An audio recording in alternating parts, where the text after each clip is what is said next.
empreinte d'émotion et de respect ce matin à l'entrée du parc App à Etterbeek. La commune a décidé d'ériger ici une stèle à la mémoire des victimes des attentats du 22 mars dernier. Plusieurs riverains se sont déplacés pour l'occasion. Loïs, lui, a décidé de réciter un poème. Car on a tous la même planète, qui nous supplie d'être moins bêtes. Et on a tous une main à tendre. Peut-on encore vraiment attendre ? C'est révoltant. Enfin, on voit tous ces gens. Ils ont pris le métro un matin, comme chacun de nous fait, et après, ils se font exploser alors qu'ils n'ont rien demandé. Ils meurent, ils ont de la famille, plein de gens qui les aiment, et c'est vraiment très triste. Aujourd'hui, quand vous passez par là, vous y pensez à cet attentat ?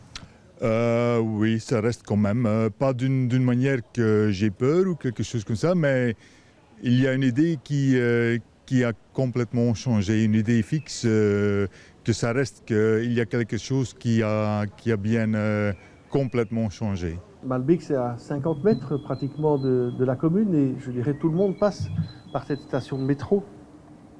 Alors, Lauriane, Mélanie, Mai et Ravendram étaient belges, suédois ou indiens. La station Malbeek leur a enlevé la vie par ce geste terroriste. On a été très, comme tous je pense, mais très touchés, très bouleversés, notamment vu le nombre de victimes sur Etterbeek, mais pas seulement habitants Etterbeek, mais aussi travaillant à Etterbeek.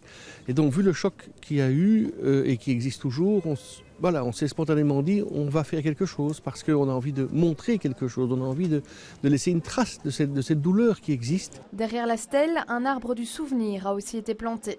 L'entrée du parc App a désormais changé de visage.